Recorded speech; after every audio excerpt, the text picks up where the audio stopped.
Fala pessoal, Samuel Jesus, hoje 14 de fevereiro, segunda-feira. Pessoal, algumas reflexões, e aí eu já alerto, se o vídeo for cortado, o WhatsApp ele corta os vídeos quando passa de 1 minuto e 20 segundos, vai estar no YouTube, vai estar no Telegram. Quem quiser assistir, vai lá no meu canal e assiste o conteúdo completo, ok? Que às vezes a gente vai falando e os assuntos vão se delongando. Também eu já peço a vocês que abram uma live para a gente fazer um trabalho, ou então eu mesmo vou abrir, vou mandar o convite para vocês, enfim, para a gente começar a interagir, já que nós temos essa fantástica ferramenta e às vezes perdemos tempos e não usá-la como deveria. E todo mundo sabe, eu só apenas vou ratificar, o nosso grande problema é a educação, né? Então, a gente vai estudando e vai vendo, né, linkando os assuntos conexos, né? Por exemplo, eu estudo teologia, né? Eu faço teologia, então, inevitavelmente, eu tenho que caminhar para o nível da política, para a educação, que está tudo conectado para a economia, e a gente acaba tendo que aprender outras ciências que às vezes a gente nem gostaria, né?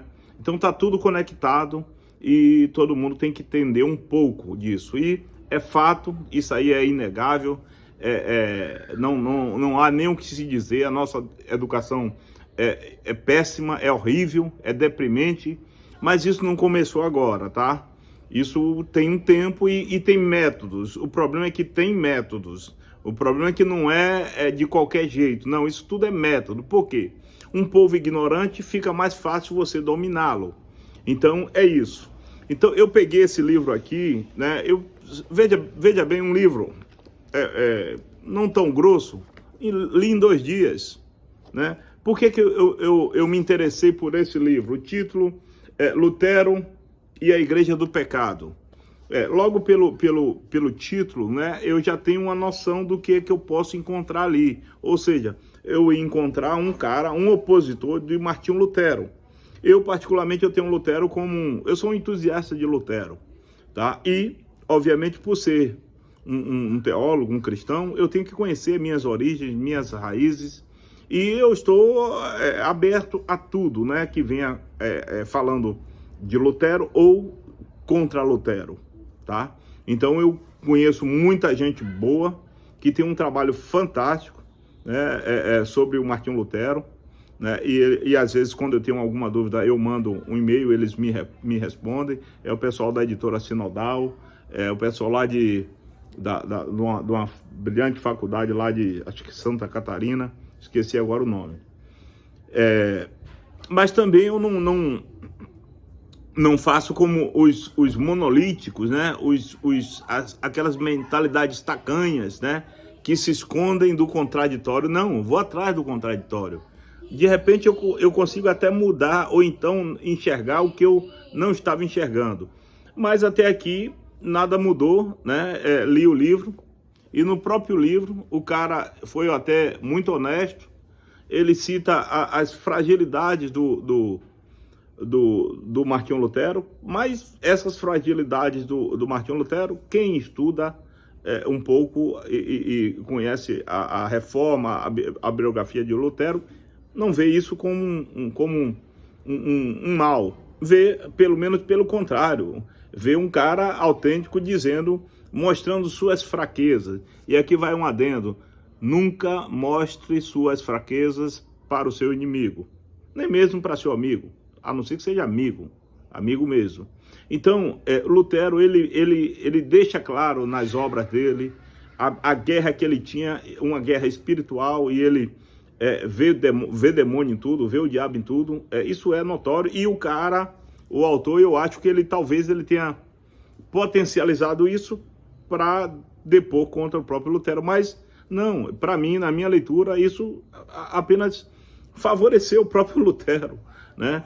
E aí, porque Lutero é visto por um povo como um cara um revolucionário, um cara que dividiu a igreja, o cristianismo, etc. E, na verdade, o que vemos é que o Martinho Lutero ele ele rompe com uma hegemonia porque ele via aquela podridão que era a Igreja de Roma.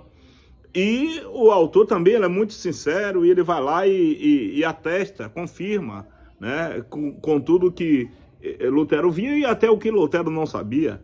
Enfim, mas eu li muito rápido. Por que eu estou dizendo isso, pessoal? É porque é muito rápido mesmo. Vocês têm que buscar a leitura, porque a leitura faz a gente se apropriar das nossas ideias, dos nossos argumentos e contraditar aqueles que parecem que entendem alguma coisa.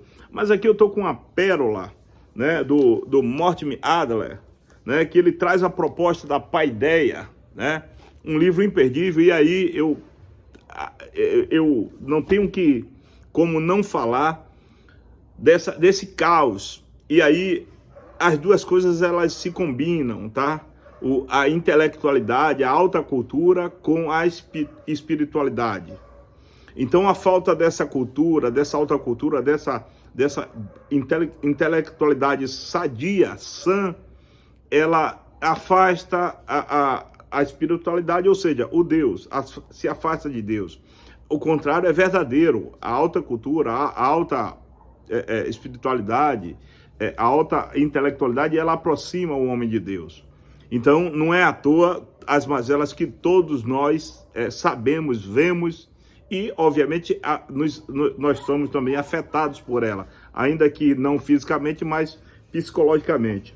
Então, o Mortimer Adler, ele traz a proposta da paideia, já justamente observando esse caos, né, na educação norte-americana. E ele diz: as duas coisas, né, o sufrágio universal, né, a eleição, e a escolarização universal estão inevitavelmente ligadas. Uma sem a outra é apenas uma ilusão perigosa. Ou seja, é aquilo que eu tenho falado sobre a democracia. Democracia com pessoas que não conseguem enxergar a realidade, que não conseguem ter o parâmetro mínimo para julgar seu futuro representante. Isso é lastimável. O resultado não será satisfatório. O resultado será o pior, e é por isso que nós estamos nesse lodo, nesse lamaçal de idiosincrasias.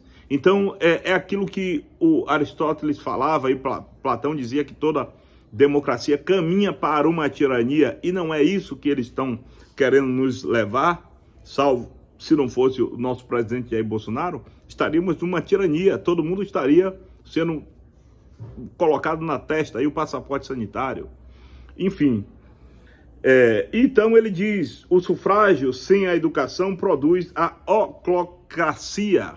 Oclocracia na cabeça dele e ele diz, mas não a democracia, porque ele já não vê a democracia como Aristóteles via. Ele via a democracia como cidadãos conscientes do seu dever físico, cívico, e, obviamente, cidadãos instruídos. Então, quando ele fala a oclocracia em contraposição à democracia, é porque a oclocracia, ela é aquele regime onde a multidão se rebela sem uma direção, sem um norte, sem um líder, e aí eles caminham para um governo da plebe, que a plebe não sabe o que quer, mas ela quer, e acaba causando o maior caos. Então, aos professores e educadores, pessoas que não podem deixar de ler isso. E aí, para finalizar, eu lamento muito, professores, estou falando de educadores, pessoas que trabalham, alta cultura, que não conhecem isso aqui. O trivium e o quatrivium, tá no livro aqui, mas tá no plástico, mas eu já li. Boto no plástico só para não sofrer a corrosão do tempo e, enfim, preservar ele por mais tempo. Então, o que acontece? É incrível, né? É indizível, até me foge até as palavras. Como é que professores, pedagogos, etc., não conhecem, nunca ouviram falar das 7 artes liberais. Como é que são esses professores que estão ensinando os nossos filhos, que estão ensinando os futuros profissionais de todas as áreas, de todas as dimensões? Então, veja que a educação ela se transformou num grande negócio, onde poucos ganham muito e imbecilizam a muitos. O outro grande autor, John Taylor Gatto, ele traz isso com muita clareza, a educação como instrumento de massa, de idiotização e emburrecimento em massa. Então, não é à toa que chegamos aqui. Agora, para que nós consigamos reverter tudo isso, é necessário que cada um de vocês busquem. O conhecimento hoje está... Você vai na internet e você aprende de tudo. Tem coisas muito ruins, mas também tem coisas muito boas. É lamentável que eu observo, estava até falando com um professor, a gente vai num canal de notícia, de besterol, de coisas que não mudam, não faz muito efeito, não influencia de forma a sociedade, e tem lá milhões de seguidores. Mas quando você vai num canal sério, num canal que trata as coisas com seriedade, com naturalidade, com profissionalismo, a gente vê poucos seguidores. Então isso é lamentável. Infelizmente, as pessoas estão numa decadência moral e espiritual tamanha que elas se contentam com qualquer coisa. Então esse é a minha palavra de hoje.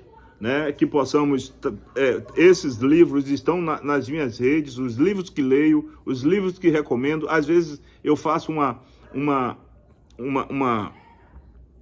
síntese, né, sobre o livro, sobre o que eu li esse de Martinho Lutero em 2 dias, já fiz lá um comentáriozinho, já botei lá, né, muito breve, enfim, é isso. Se nós não fizermos a nossa parte, o nosso papel como cidadão, como pai, que ensine a nossos filhos a verdadeira educação, essa educação aqui é a educação que liberta o ser humano. Não é essa educação que eles dizem aí, que aprisiona. E muito pior, não é educação, ela emburrece, ela tolhe o senso crítico analítico, como diz Luiz Felipe Pondé, e misturada com o marxismo cultural, ela, aí eu pego a frase de Olavo, não tem como, causa lesão cerebral. É absurdo, às vezes eu fico perplexo, né? E, como eu disse, eu fiz um áudio nesse instante aí, eu não consigo mais parar para ouvir esses caras, não tem como, salta os olhos, né? Fere os tímpanos, né? Você ouvir tanta besteira, tanta narrativa repetida por gente que tem sei lá, uma história, conhece um pouco a história porque viveu muito. Estou falando aqui do cidadão que entrevistou o nosso ministro João Roma, e você vê o cara repetindo aquelas narrativas de criança. Pelo amor de Deus, é por isso que a gente está nesse caldeirão. Mas essas pessoas, elas estão fazendo o que elas têm que fazer para elas se manterem no seu status quo, tá? E o povo na ignorância.